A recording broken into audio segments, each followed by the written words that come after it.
Hey guys, how you doing? It's Elstonation here. So, carrying on with starting a 30k series. We're going to look at the Night Lords again, but we're going to look at some of their special characters, and we're going to look at the primarch as well, and see what he does. So, let's kick things off with Flamemaster Mordrim Lasahai. I've butchered that name, I know that. Right. He is, let's go with WS5, BS4, Strength 4, Toughness 4, Wounds 2, Initiative 5, 2 attack, Leadership 9, 3 up save. Pretty standard. He's 135 points. He is unique. He is infantry. He has power armor, refractor field, frag and crack grenades, archaeotech pistol, the red Jaqua, and an arthesium. I didn't realise he had an archaeotech pistol. Okay, right, fair enough. So, he's an independent character, he's fearless, legionnaires at start, he's Night Lord, fear, the Devil's Look, and unfit for command. This unit may only be taken as part of a traitor faction army. Okay, so that's fair enough. I will read these bits at the side at some point, but there's no real to do that now. So,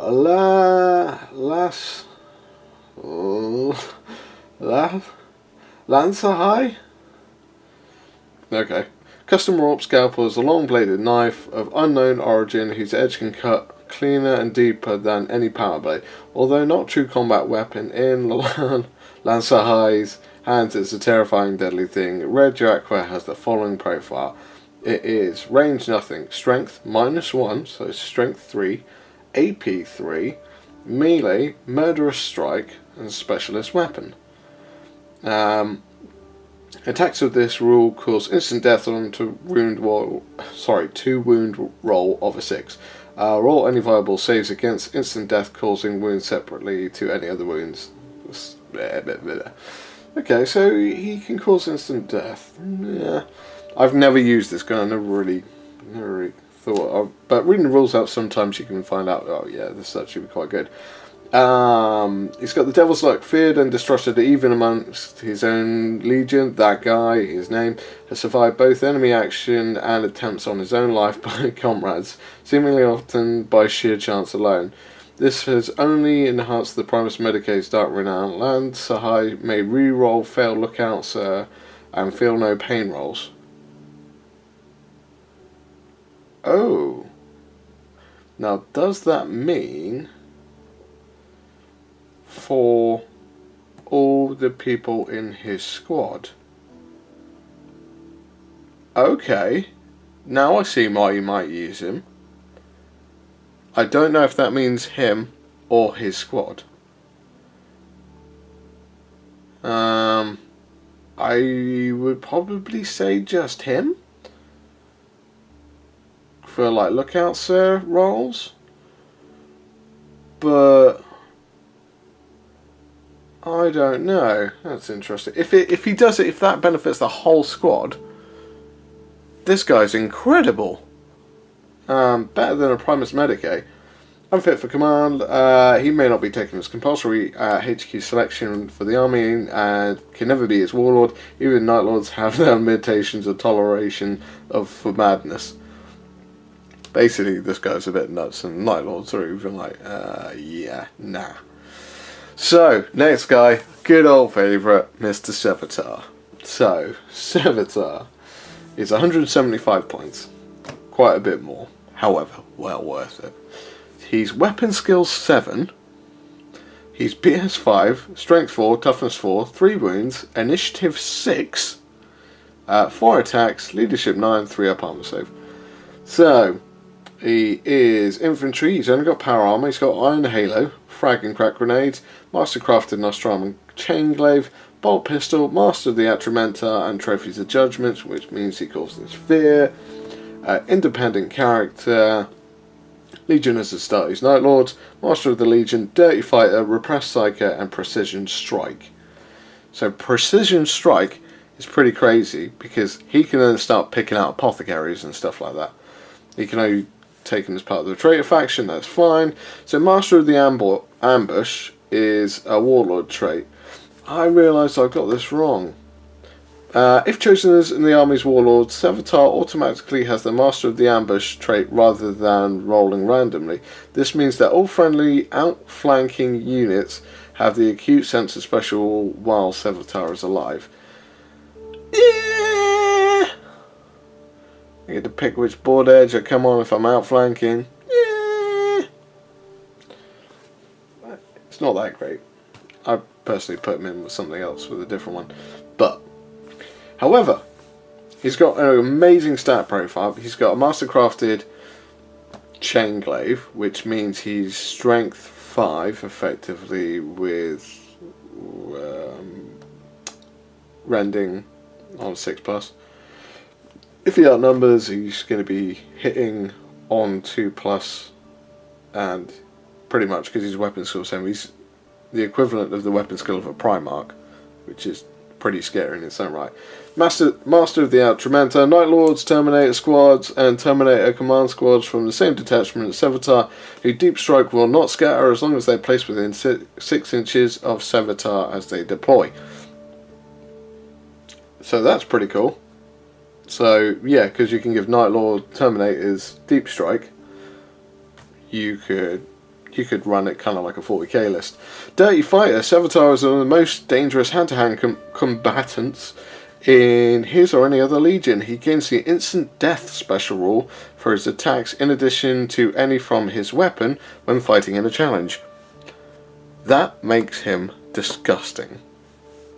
Like, I tricked people with this because I just put them into a challenge. They're like, yeah, I can take this guy. I've got a chain fist, and I'm like, yeah, I'm going to hit you first, and my attacks cause instant death. So, basically, if he's got a 2-up save, yeah, he can have a 2-up save, but you won't feel no pain from it. And if he doesn't save any, it's dead. That's it. Repressed Psyker. Sabotage is a level 1 Psyker with precognition psychic power from the divination discipline. However, he has long repressed such abilities, which are more often in use subconsciously rather than direct will. You may not use more than 2 warp charges from your pool in order to use the repressed Psyker ability, and a modified leadership value of 7 is used should he becomes subject to perils of the warp. So yeah, basically it's a little bit harder for him to cast a psychic power, but if he gets this off, this is where Sabotage really becomes horrific. So if he's in a squad of say 20 guys, there's him, stick an apothecary in there, and him, so you're on numbering 22. So you're going, no, sorry, 22. So you're probably going to be outnumbering most 20-man squads, just by a couple. And that's all you need, because as long as you're outnumbering, at any initiative step, you're +1 to hit, +1 to wound. And this psychic power allows you to reroll all fail to hit, to wound, and saving throws. All saving throws. Armor, invulnerable, cover, all of that. Have a Primus Medicae in there. He's got Feel No Pain. If this guy can reroll Feel No Pain for all the guys that Feel No Pain, stick this guy in with him in a 20-man squad, all with bolt pistol and combat blades. It's horrendous. Basically, he'll be hitting on 2s, re-rolling. He'll be wounding on 2s, re-rolling. If he's in a challenge, there'll be instant death. They're AP 3 and they're rending. And he's got 3-up armor save, 4-up invulnerable save, which he can re-roll either of if he fails.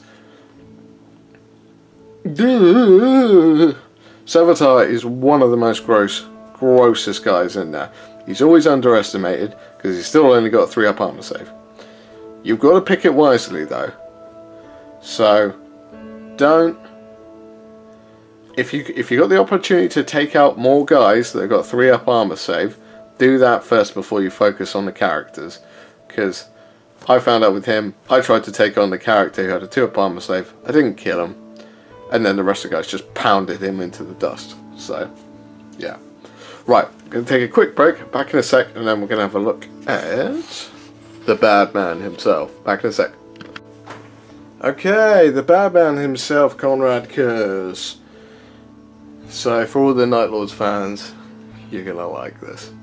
So if you don't know how much your Primarch is, he's 435 points. Well worth it. So he is WS8, which is actually quite high for a Primarch. He's BS 6, Strength 6, Toughness 6, 6 wounds, Initiative 7, it's quite high-ish, 5 attacks, Leadership 10, and a 2+ armor save. He has unique. He's a jump infantry character. Jump infantry. He has the Nightmare Mantle, Mercy and Forgiveness, the Widowmakers, and frag grenades. Don't know crack grenades. So he's not very good at taking on tanks. So yeah, they could attack rear armor. That's fine. But if you're going against a Land Raider, you actually can't do anything against it. So Primarch. He's an independent character, Master of the Legion, Eternal Warrior, Fear, Adamantium, Will, Fleet, Fearless, It Will Not Die, Precision Strike, and Precision Shot. So cool. He's Sire of the Night Lords, King of the Terrors, Shrouded, Stealth, and Bulky. So he's not extremely bulky, he's just bulky, and he has Shrouded and Stealth. Now that comes into play. Now if you remember, the Night Lords special rules, on the first game turn it's night fighting, or you have to roll for it, I can't remember exactly which right now, and in the first game turn Night Lords get a 5+ cover save regardless, and then you can add stuff on top of that. So if you attach Curse to a unit, he then gifts the unit with Shrouded and Stealth, so that's +3 to your cover save. So basically, on the first game turn, you have a 2+ cover save. Just let that sink in for a moment. If Curse is attached to a unit in the first game turn with Night Lords, they have a 2+ cover save, which is horrible. Stick them in with Night Raptors, who all have jump packs as well, and they will be getting across the board really quickly. They're also +1 initiative. Now, there's a rule. He does not have Legionnaires as Astartes, Night Lord's rule. So he does not get the +1 to hit and +1 to wound bonus, because he is not a Legionnaires as Astartes. So he does not benefit from the Night Lord's rule of +1 to hit, +1 to wound. However, he is part of the faction, so he does get the cover save. So, yeah. It's a small thing, but, you know, if anyone tries to play that on you, he doesn't get that. So the Night Lords, Comrade Curse has the Night Vision and Acute Senses special rule, and a force containing him as a Warlord may always elect to have the first turn of any game using the Night Fighting rule. So if he's in it, you will get night fighting on the first game turn. A Night Lord's force with Comrade Curse as a Warlord gains the Fear special rule for all of the units with the Legionnaires Astartes Night Lord special rule, and affected units which already have the Fear special rule now impose a -1 penalty to the leadership value of any units testing for fear against them. So this actually makes it even more disgusting if the fact that if you cause fear, I'm sure it's something like your weapon skill drops down, and if your weapon skill, and I can't remember something else, I'm not sure if it's weapon skill or initiative or something like that, drops down, Night Lords are definitely going to get their 2+ to hit you if they outnumber you. So yeah, that's horrible. King of Terrors, such as Curse, aura of preternatural malice and sinister intent, fear tests taken against him are subject to a -3 leadership penalty. In addition, should he be part of an assault where an enemy unit is destroyed outright, all other enemy units subject to fear within 12 inches and line of sight to the combat must make an immediate morale check or fall back. So basically, if he gets into the middle of stuff and starts butchering things, everyone else might start running away. So the Nightmare Mantle, it provides a 2+ armor save and a 4+ invulnerable save. It grants him the Hit and Run and Hammer of Wrath special rules whenever he charges, inflicting D3 Hammer of Wrath attacks rather than the usual 1 additional attack. Does hit run and Hammer of Wrath specials when he charges. So he doesn't have to use his jump pack to get Hammer of Wrath anymore. And he gets D3. So that will be possibly, on the turn he charges, 3 strength, 6 automatic hits. Which is horrible. And he gets hit and run. So if you attach him to a unit, they get hit and run as well. So, yeah. Again, sticking with Night Raptors. It's just a horrible combination.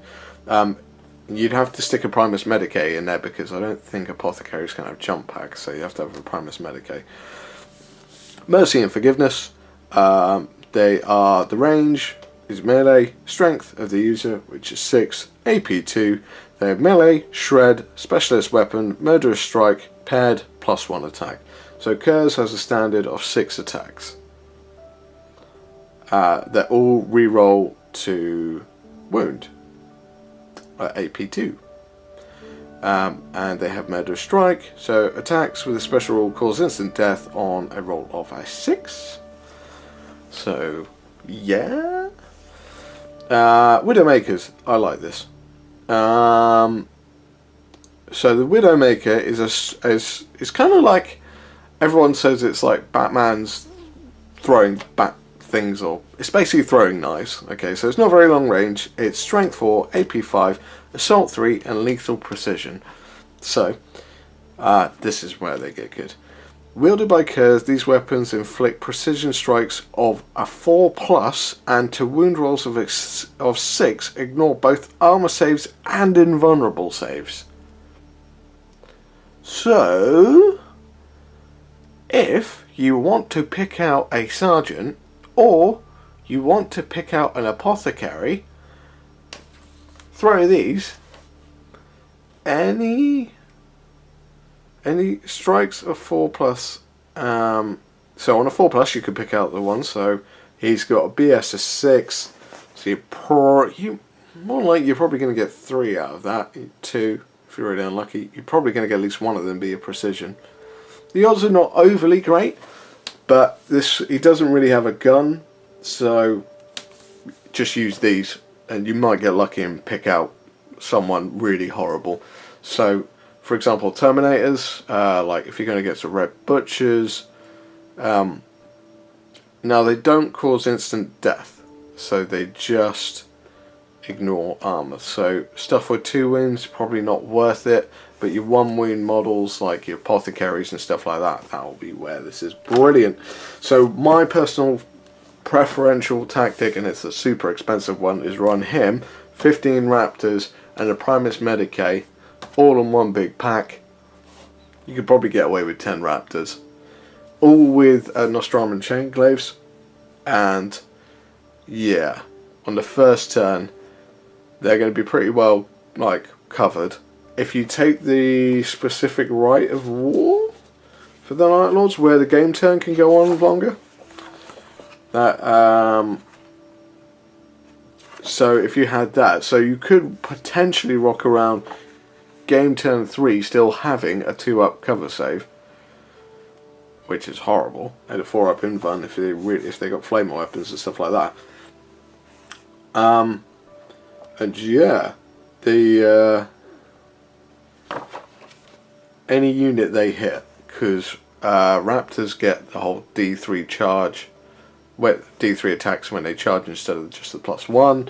Kurz gets D3 Hammer of Wrath attacks, so they all get hit and run, so if they don't do the job, they're going to bail out of there anyway. And yeah, he's generally a horrible thing to deal with. He's a little bit of a glass hammer. I mean, I've seen this guy take on Angron and survive a couple of rounds, and Angron is one of the most horrible primarchs out of the lot. So yeah, he can go toe to toe with a few of them. If they've got stuff like Ferrus Manus or Perturabo where they've got strength 10 hits all round, he's okay, but he probably can't take a prolonged period of punishment from that. So he is good in a gang, just completely swarming over something and just knocking it outright. I'll let you see what you think though. He can run around on his own and just tear a squad apart on his own if he wishes to. But I genuinely think he is good in a pack sort of thing. But we'll see. So, if you want to know about his backstory, go read the books. Awesome. I don't actually have an idea of which Legion to cover next. So I'm going to leave that down to you. Obviously it's got to be one in these books that I can read and cover and stuff like that. Stuff which we haven't made up. So if you would like to see your Legion covered, or the Legion you want to see covered next, put it in the comments below, because I don't know which one to choose next. I'll leave it running for a couple of weeks. I'll let everyone get their ideas in, and basically the most votes wins, and we'll cover that Legion next. And we might make this a rolling on thing, unless I get really interested in something, in which I'll do that. But yeah, the next one is down to you guys. So you tell me and we'll review it, because I need to learn about these Legions as well, because I'm going to fight them again at some point. So thanks very much for watching, guys. Take it steady, and I'll catch you all on the next one. See you later. Bye bye.